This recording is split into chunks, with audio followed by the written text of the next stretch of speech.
Hi friends, hello, how are you. जैसा कि मैंने बोला था, मैं कंपनी का कुछ थ्योरीज लेके आया हूँ आप लोग के एग्ज़ाम के लिए। और एग्ज़ाम के अब केवल 4 दिन बचे हैं। और हम लोग क्या करने वाले हैं, आज देखेंगे कंपनी में कौन कौन सा चीज़ें हैं जो हम लोग को पढ़ना चाहिए एग्ज़ाम से पहले।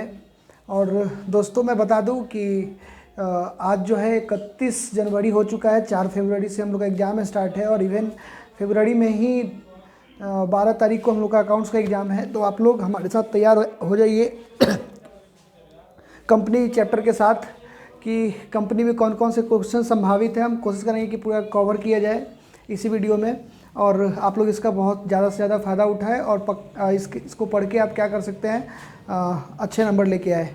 ठीक है दोस्तों, हमें हमें हमेशा हमारा ये कोशिश होता है कि आप लोग अच्छे नंबर लेके आए और बहुत बढ़िया बढ़िया करियर बनाए, है कि नहीं। तो चलिए, हम लोग आज जो डिस्कस करेंगे वो आप देख सकते हैं, हमारे पास मॉडल टेस्ट पेपर है BACB के।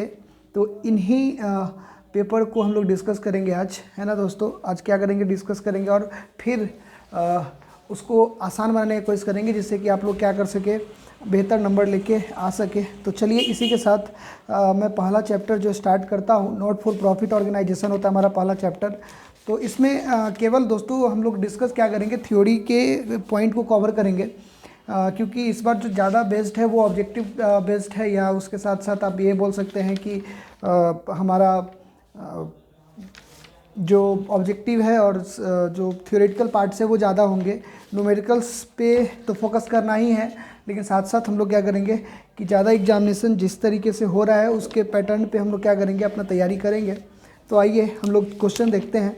इसमें सबसे पहला क्वेश्चन जो आपका दिया हुआ है, उसमें क्वेश्चन नंबर 1, 1 मिनट माफ़ी चाहूँगा, क्वेश्चन देख लेता हूँ तब फिर स्टार्ट करेंगे। अभी सबसे पहला क्वेश्चन क्या है दोस्तों, ये क्वेश्चन आने की संभावना कम है, लेकिन फिर भी डिस्कस करते चलता हूँ। जो क्वेश्चन है वो है, लाभ न कमाने वाली संस्था किसे कहा जाता है। लाभ न कमाने वाली संस्था किसे कहा जाता है दोस्तों, आप ही बताओ इसका आंसर क्या होना चाहिए।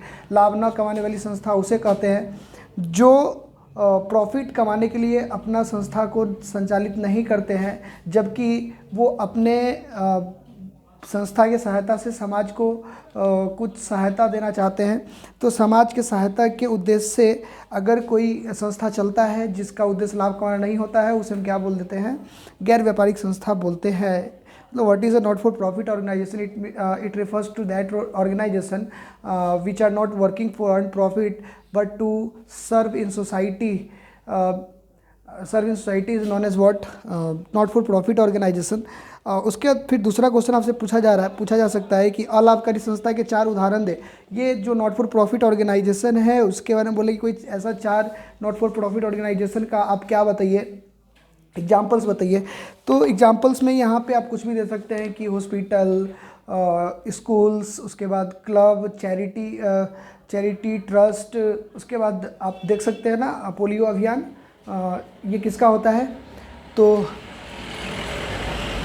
गेट्स एंड मिलिंडा, जो हमारे बिल गेट्स के foundation, Gates and Melinda foundation है, तो ये भी संस्था आप नाम लिख सकते थे इसमें। तो कोई भी ऐसा संस्था जो प्रॉफिट नहीं कमाने के लिए काम करता है उसे क्या बोलते हैं, गैर व्यापारिक संस्था बोला जाता है, मतलब नॉट फॉर प्रॉफिट ऑर्गेनाइजेशन बोला जाता है। और इसके एग्जांपल में ये चारों आ जाएंगे। फिर उसके बाद हम लोग बात करेंगे कि आपसे क्वेश्चन पूछा जा रहा है, हाँ क्या क्वेश्चन है, क्वेश्चन क्या पूछा जा रहा है, गैर व्यापारिक संस्थाओं की आय के 4 प्रमुख स्रोत क्या है वो बताइए। अब प्रमुख स्रोत का मतलब क्या, what is the sources to receive gain और receive income for the operating of business organization. तो यहाँ पे आप क्या क्या दे सकते हो, डोनेशन रिसीव कर सकते हैं पब्लिक से, नंबर 1। दूसरा क्या कर सकते हैं, सब्सक्रिप्शन ले सकते हैं। उसके बाद गवर्नमेंट सब्सिडी दे सकती है, साथ साथ में जो मेंबर्स है वो इंट्रेंस फी वगैरह देते रहते हैं, है ना। तो ये सब चीज़ क्या है कि सोर्सेस ऑफ इनकम है, तो आप इसको लिख के आ सकते हैं। एक क्वेश्चन है आपके सामने, आजीवन सदस्यता शुल्क क्या होता है, व्हाट इज़ लाइफ मेंबरशिप फ़ी। तो लाइफ मेंबरशिप फ़ी का अगर बात किया जाए तो आजीवन सदस्यता शुल्क का मतलब होता है कि जब मेंबर किसी कंपनी में एंट्री लेते हैं और वो चाहते हैं कि क्या करें, एंट्री लेते हैं और उसके बदले में वो क्या करते हैं कि कुछ अमाउंट देते हैं जो फिर अगले दोबारा उसको पे नहीं करना पड़ता है।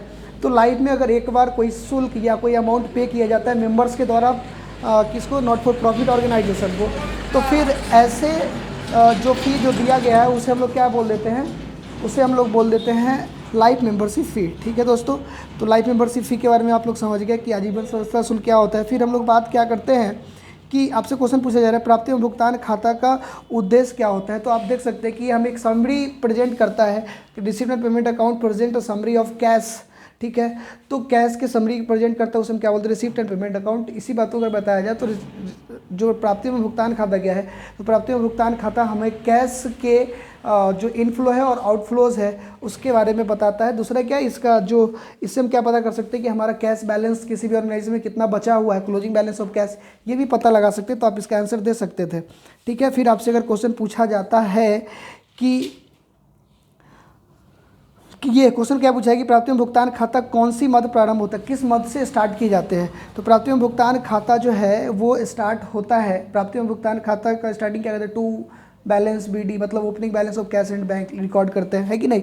उसके बाद फिर आपसे क्वेश्चन पूछा जा रहा है अलाभकारी संस्थाओं द्वारा किए जाने वाले किन्हीं 2 वित्तीय विवरणों का नाम बताएं। कौन, मतलब जो आप फिनेंशियल स्टेटमेंट बनाते हैं नॉट फॉर प्रॉफिट ऑर्गेनाइजेशन के लिए, उसमें कौन कौन से स्टेटमेंट बनाए जाते हैं, ये आपसे क्वेश्चन किया जा रहा है। तो आंसर क्या होना चाहिए दोस्तों, बोल सकते हैं income and expenditure account, balance sheet, है कि नहीं। तो आप इस तरीके से इन्फॉर्मेशन दे सकते हैं। उसके बाद फिर क्वेश्चन क्या बोल रहा है कि सदस्यता शुल्क क्या है। तो देखो हमने बोला था लाइफ मेंबरशिप फ़ी और मेंबरशिप फ़ी, दोनों में डिफरेंसेस क्या है। लाइफ मेंबरशिप फ़ी पूरे जीवन काल में, कंपनी के पूरे जीवन काल में आप क्या करते हो, एक बार पे करते हो, that is called life membership fee. और जो प्रति वर्ष पे किया जाता है उसे हम लोग कौन सा बोल देंगे, इसे हम लोग बोल देते हैं क्या, सदस्यता शुल्क। ठीक ना, कि बार बार हर प्रति वर्ष देना पड़ता है। तो रिकरिंग नेचर का होता है ये सदस्यता शुल्क जो हर साल देना पड़ता है। ठीक है दोस्तों, एक क्वेश्चन है कि आय और व्यय खाता क्या होता है। ये क्वेश्चन आप देख लीजिए, इनकम एंड एक्सपेंडिचर अकाउंट का मतलब आपसे पूछा जा रहा है। तो इनकम एंड एक्सपेंडिचर अकाउंट प्रति वर्ष के अंत में किसके द्वारा, नॉट फॉर प्रॉफिट ऑर्गेनाइजेशन के द्वारा बनाया जाता है। किस काम के लिए बनाया जाता है, सरप्लस और डिफिसिट पता करने के लिए कि जो ऑर्गेनाइजेशन है उसको इस पर सरप्लस हुआ है कि डिफिसिट हुआ है। तो हम करेंट ईयर के सारे इनकम एंड एक्सपेंडिचर रिकॉर्ड कर देते हैं इनकम एंड एक्सपेंडिचर अकाउंट में। तो आप ये बात लिख सकते हैं कि इनकम एंड एक्सपेंडिचर अकाउंट क्या है, तो एक ऐसा अकाउंट है जिसमें हम लोग इनकम और एक्सपेंडिचर रिकॉर्ड करते हैं करंट ईयर का। किस उद्देश्य से, किस ऑब्जेक्ट से, कि सरप्लस और डिफिसिट का पता लगाया जा सके करंट ईयर के लिए।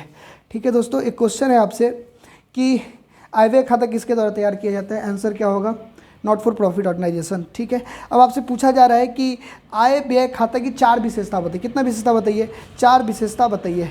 तो आय व्यय खाता की 4 विशेषता में आप क्या लिख सकते हैं, इसमें रेकरिंग नेचर का इनकम रिकॉर्ड किया जाता है, इसमें रेकरिंग नेचर का एक्सपेंस रिकॉर्ड किया जाता है, इसमें जो भी रिकॉर्ड करते हैं इनकम एक्सपेंडिचर वो एक्रूवल बेसिस पर करते हैं। उसके बाद आप क्या करते हैं, सिर्फ करंट ईयर से रिलेटेड रिकॉर्ड करते हैं जो भी इनकम एंड एक्सपेंडिचर है। तो ये सारे फीचर्स आप लिख के आ सकते हैं। उसका क्वेश्चन क्या है कि दान क्या होता है, व्हाट इज़ डोनेशन। तो डोनेशन का मतलब क्या है, जब किसी पब्लिक से, क्या बोलती है जनता, जनता मतलब पब्लिक से आप कुछ पैसे लेके आते हो ऑर्गेनाइजेशन को हेल्प करने के लिए, तो उसे क्या बोला जाता है, या पब्लिक आपको देती है कि आप भी सपोर्ट करती है आपको कि ठीक है आप सोसाइटी को सर्व करिए। तो जो अमाउंट आपको रिसीव होता है that is called what, donation. बोल रहे बच्चों, समझ में आ रहा है बात। चलो आगे चलते हैं, हमारे साथ साथ आप लोग जुड़े रहेंगे और क्या करेंगे, चीज़ों को याद करने का और समझने का कोशिश करेंगे। ठीक है, और जो दिक्कत आएगा कमेंट बॉक्स में बताना है पक्का। ठीक है, चलो आगे आते हैं। क्वेश्चन क्या आपसे पूछ रहा है कि पूंजीगत व्यय के 2 उदाहरण दो। बहुत बच्चे कंफ्यूज होते हैं सर पूंजीगत व्यय माने क्या, जो खर्चा कभी कभी होता है, ज़मीन खरीदना, बिल्डिंग खरीदना, है ना, लैंड, बिल्डिंग, मशीन, प्लांट, जो जो खर्चे आपको लगते हैं ना ये भारी भरकम में कभी कभी होता है, वो सारे जो पेमेंट होते हैं that is called what, capital expenditure. ठीक है दोस्तों, तो एग्जांपल पूछा था, आप कुछ भी लिख के आ सकते हो। ठीक है, उसके बाद आपसे क्वेश्चन क्या पूछा जा रहा है कि पूंजीगत प्राप्तियों के 2 उदाहरण थे। पूंजीगत प्राप्ति ये तो हो गया, हम लोग देख प्राप्ति, सॉरी उस समय एक्सपेंडिचर था, इस समय क्या है, प्राप्ति है, मतलब जो कभी कभी मिलता है भारी भरकम अमाउंट, जिससे स्पेशल डोनेशन हो सकता है, लाइफ मेंबरशिप फी जो कभी कभी मिलता है, प्रतिभूति पर ब्याज, ये सारे चीज़ क्या है, प्रतिभूति पर ब्याज जो है ना ये तो गलत है, ये बार बार मिलता है, यहाँ पे गलत लिखा हुआ था। ठीक है, तो जो सिक्योरिटीज़ प्रीमियम से आप पैसा रिसीव कर लेते, सॉरी सिक्योरिटी से जो पैसा रिसीव करते हैं, तो इन सारे चीज़ को हम क्या बोल देंगे कि हमारा कैपिटल रिसीट है। ठीक है, एक क्वेश्चन आप हमेशा याद रखिए, प्राप्ति भुगतान खाता और आय व्यय खाता में अंतर पूछा जा रहा है, तो ये टोटली डिफरेंट होता है। ये रियल अकाउंट है, रिसीप्ट एंड पेमेंट अकाउंट, और फिर हमारा नॉमिनल अकाउंट होता है इनकम एंड एक्सपेंडिचर अकाउंट। ठीक है दोस्तों, उसके बाद अगर आप देखेंगे कि हमारे पास जो रिसीप्ट एंड पेमेंट अकाउंट में कैश बेसिस पे रिकॉर्ड होता है, ये एक्रूवल बेसिस पे रिकॉर्ड होता है कि नहीं। उसमें किसी भी ईयर से, मतलब रिसीप्ट एंड पेमेंट अकाउंट में किसी भी ईयर से अगर कैश रिसिप्ट और पेमेंट रिलेटेड है उसको रिकॉर्ड कर लेते हैं, लेकिन इनकम एंड एक्सपेंडिचर अकाउंट में सिर्फ किस ईयर का रिकॉर्ड करते हैं, उसमें सिर्फ हम लोग रिकॉर्ड करते हैं करंट ईयर से रिलेटेड। तो ये सारे बात आपको समझ में आ रहे होंगे जो हम बताना चाहते हैं। ये डिफरेंसेस आप लिख के आ सकते थे, आसान होता है। और जो हमारे बच्चे हमसे पढ़े हैं उनको तो बहुत अच्छे से सारा बात समझ में आ रहा होगा, है कि नहीं दोस्तों। उसके बाद आपसे एक क्वेश्चन है इंपॉर्टेंट, आपसे पूछा जा सकता है कोष आधारित लेखांकन क्या होता है, what is fund based accounting. समझो, फंड बेस्ड अकाउंटिंग पर हमने पहले वीडियो डाला, फिर भी आप इस बार फिर से सुन ले।